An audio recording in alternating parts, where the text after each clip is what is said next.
자, 다음 문제 해보겠습니다. 자, 문제가 조금 이제 어려운데, 자, 교내 경시대회에서 A학급 학생이 3명 이렇게 참가했고, B학급에서는 3명, C학급에서는 2명이 참가했는데, 자, 이렇게 두 분단에 나눠져 있고요. 자, 네 줄의 좌석이 다음 조건을 만족시키도록 이 8명의 학생들을 배열해보자 라고 하는 것이 이제 방법이 몇 가지냐고 물어보는 건데, 자, 같은 줄의 바로 옆에는 같은 학급 학생이 앉지 않습니다. 즉, A 이렇게 앉지 않는다는 얘기야. 자, 같은 분단의 앞뒤로도 역시 같은 학급 학생이 앉지 않습니다. 자, 여기 B 이렇게 이제 이어서 앉지 않는다는 거죠. 자, 같은 학급 학생을 같은 분단에 배정할 때는 학급 번호가 작을수록 교탁에 가까운 자리에 배정할 거다라고 돼 있죠. 그렇죠? 자, 그래서 이 조건들을 여러분들이 정확하게 기억을 하시고, 자, 이것을 이제 학생들 배열하는 것으로 생각해 보시면 되겠습니다. 자, 그렇다면 이제 여기서 어떻게 우리가 학생들 배열할 건가를 보는 건데, 선생님은 A를 기준으로 보도록 하겠습니다. A. 알겠지? 자, 그래서 A 학생들을 어떻게 먼저 배정을 할 거냐를 보는 건데, 자, 누가 앞에 오고 누가 뒤에 오는 것은 나중에 생각하겠고, 자, 일단 몇 명씩 배정을 할 건지만 그렇게 보도록 하겠습니다. 그래서, 자, 선생님이 이제 화면을 준비를 했는데, 자, 만약에 이제 A학급 학생이 이렇게 이제 배정되는 거지. 그래서, 자, 1분단, 2분단이 있는데, A 한 칸 띄고 A, 그 다음에 A 두 칸 띄고 A, 또 이제 두 번째 줄에 이제 A 안 치고, 그 다음에 네 번째 줄에 A를 안 치는 경우가 있을 거야. 그치? 자, 요 각각의 경우에 대해서 생각해 주시면 되는데요. 자, 요 경우를 이제 생각해 볼 때, 자, 결국은 이것과 이것은 같은 경우다. 이 둘은 같은 경우다라고 생각해 줄 수가 있습니다. 오케이? 왜냐면 A 한 칸 띄고 A 또 한 칸 띄고 이제 비었죠? 이것도 이제 같은 맥락이지? 그러니까 위아래 뒤집어졌다고 생각하면 될 것이기 때문에 결국 얘랑 첫 번째 거랑 세 번째 것은 같은 거다라고 생각할 수 있을 것 같아. 따라서 첫 번째만 잘 찾아주고 2배 주고요. 그 다음에 두 번째 것을 잘 찾을 수 있게끔 가주면 될 것 같습니다. 아시겠죠? 자, 그럼 첫 번째 것은 다시 어떻게 나눠줄 수 있을 것 같냐면 다음같이 나눠줄 수 있을 것 같아. 선생님이 미리 이렇게 준비를 해봤어. 오케이? 잘했지. 그치? 보기 좋게. 자, A가 있는데 B가 올 수도 있고, A가 오는데 C가 올 수도 있고요. A가 오고 B가 오는 경우를 나눠서 이렇게 생각해보자라고 하는 겁니다. 아시겠죠? 실제로는 더 그려야 돼. 더 그려야 되는데 공간이 없잖아. 그래서 선생님이 나머지는 그냥 수작업으로 그리도록 하겠습니다. 자, 만약에 이제 이렇게 돼 있을 때 나머지 A가 어디에 올 수 있냐면 A가 여기 올 수 있죠. 그쵸? A 한 명이 여기 올 수 있고요. 또 이 상태에서 자, 얼른 그려볼게. A가 오고 B가 이렇게 왔는데, 자, 이번엔 A가 여기 올 수도 있을 것 같습니다. 그러니까 여기 오거나 여기 올 수 있을 것 같아요. 이 상황에 대해서. 자, 그럼 이거 갖고서 나머지를 채워주면 되는데, 자, 분명히 B 하나가 남았지만, B 옆에 B는 올 수 없잖아. 그치? A도 다 나왔고. 그러니까 여기 무조건 C가 올 수밖에 없어. 그러면 이것은 B가 이렇게 결정될 수밖에 없다. 그치? 쟤는 자연스럽게 저렇게 결정됐습니다. 자, 마찬가지로 여기서 B 다음, 여기에 이제 A가 왔습니다. B 옆에. 그러면, 자, 이제 이 B 옆에는 또 B가 올 수 없잖아? 그럼 무조건 여기는 또 C가 이렇게 올 수밖에 없습니다. 그쵸? 그럼 C가 왔어? 그런데 이건 말이 안 되지. 그치? 왜? 나머지 한 명의 C는 여기 오거나 여기 와야 되거든? 자, 근데 여기 와도 문제, 여기 와도 문제. 그래서, 요거에서는 더 이상 존재하지 않구나라고 볼 수 있을 것 같아. 그치? 자, 그럼 저것은 끝. 자, 이제 이 상태로 볼게요. 이 상태에서도 A가 있는데, 그럼 여기에 A가 올 수도 있고, 또 한 가지. 자, 이렇게 했을 때, A, B, C가 왔는데, 자, 이번엔 A가 여기 와도 되지만, 이번엔 A가 여기 와도 되죠. 그쵸? 자, 그렇게 나눠서 또 해보도록 하겠습니다. 그러면은, C 옆에는 당연히 C가 올 수는 없고, A도 다 썼으니까 올 수 없지? 그럼 무조건 B가 와야 돼. 그러면 나머지는 어떻게 될 거냐라고 했을 때, 여기 B가 있으니까 여기 B가 올 수 없죠. 여기 무조건 C가 오고 여기도 B가 올 수밖에 없는, 자, 이렇게 자리가 고정되어 있을 수밖에 없다. 그치? 자, 요 케이스에서도 볼까요? 자, 여기서 C 옆에 A가 왔잖아. 자, A는 다 썼죠? 그럼 B 옆에 올 수 있는 것은 무조건 C밖에 안 돼. 그치? 자, 그럼 C가 이렇게 다 나왔으니까 나머지는 B로 자리가 고정될 수밖에 없다라고 볼 수 있습니다. 자, 요 상태에서도 볼까요? 이 상태에서도 여기가 A가 올 수도 있고, 그치? 자, 또 그려가지고. 자, A, C, B였는데, 자, 이번엔 A가 여기 올 수도 있다는 얘기지. 그치?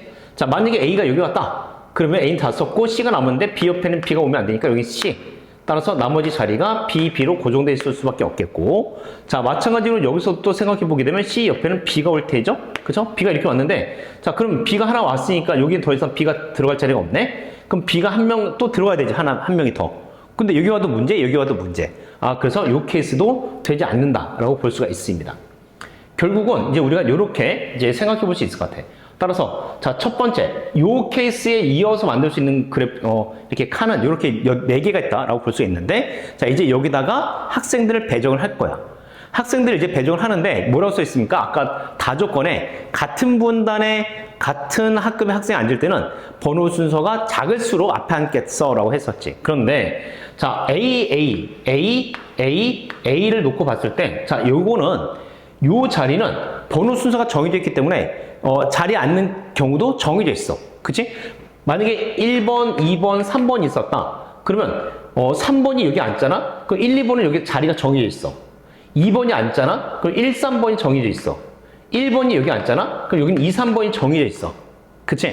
그러니까 결국은 이제 이렇게 돼 있을 때는 우리가 A를 배정하는 것은 여기에 누굴 넣는지만 생각해 주면 돼요. 알겠지? 여기에 누가 오는지만 생각해 보면 여기는 자동으로 배정이 될 수밖에 없다라고 보는 겁니다.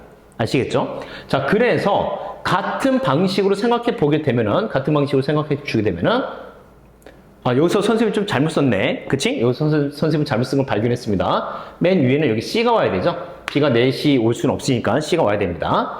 자, 그러면 이제 어찌됐든 요 케이스에 대해서 A가 하나가 분리가 됐어. 그치? 그 A를 배정하는 방법은 3가지.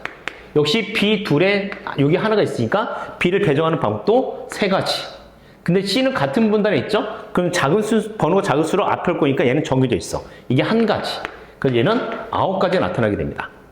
그쵸? 자, 그럼 여기서는 이제 어떻게 되냐? 역시 A가 하나가 분리되어 있으니까 얘가 3가지에다가, 자, B도 역시 한 명이 분리되어 있죠? 자, 역시 3가지. 근데 C가 따로따로 있어.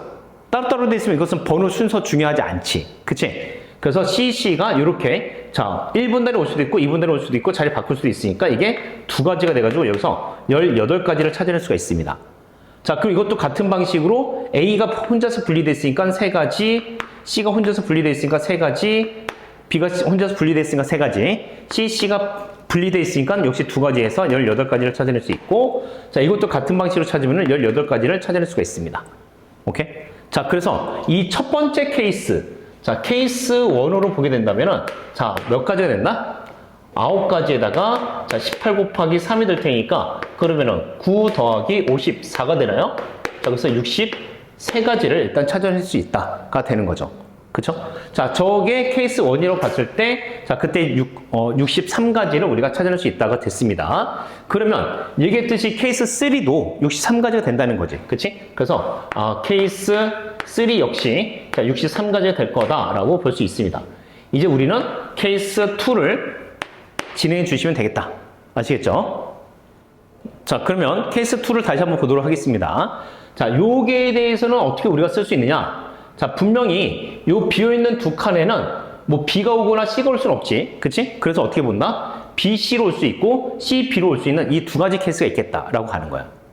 오케이? 자, 그러면 이제 다시 한번 어떻게 됩니까? 자, A가 여기 둘이 있으니까, 그러면 B, C로 왔을 때, 자, 요 옆에 A가 올 수도 있겠고요. 그쵸? 또 여기다 그려가지고,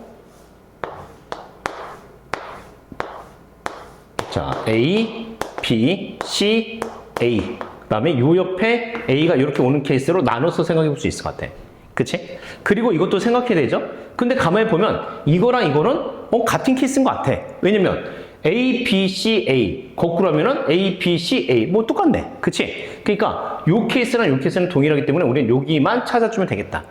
아시겠죠? 자, 그래서 여기를 이제 어떻게 찾을 거냐? 이제는 A는 다 썼고 C 옆에는 무조건 B가 와야 되죠. 그쵸? 근데 B랑 이웃될 수는 없으니까 여기 무조건 B가 올 것이고 여기 C가 올 것이다 라고 자리가 고정돼 있다. 그치?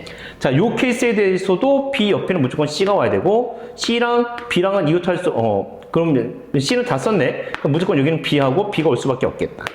그치? 그럼 이것도 다 끝났네요. 자, 역시 A 중에서 하나가 빠져 있으니까 3가지. 이제 B 중에서 하나가 빠져 있으니까 3가지. C가 따로따로 있으니까 2가지 해서 18가지. 자, 이것도 마찬가지죠? A 따로 떨어져 있고, B 따로 떨어져 있고, C가 분리돼 있고, 18가지. 그러면, 자, 요렇게 찾아주면 36가지가 될 텐데, 자, 요거 케이스까지 같은 경우가 되겠지? 그래서 곱하기 2를 해줄 수 있습니다. 그래서 결과적으로 케이스 2의 경우에는 72가지를 우리가 이렇게 찾아낼 수 있겠다. 그쵸? 자, 그렇다면 이제 얘네들을 우리가 싹 다 계산해주면 답을 얻어낼 수 있을 것 같은데, 자, 어떻게 됩니까? 63 더하기 뭐 72를 이렇게 이제 해보도록 하겠습니다. 자, 그럼 이렇게 더하면 얼마야? 이게 126이죠? 그러니까 72까지 이렇게 더해줄 거니까 190, 자, 8가지를 찾아낼 수 있겠지. 그치?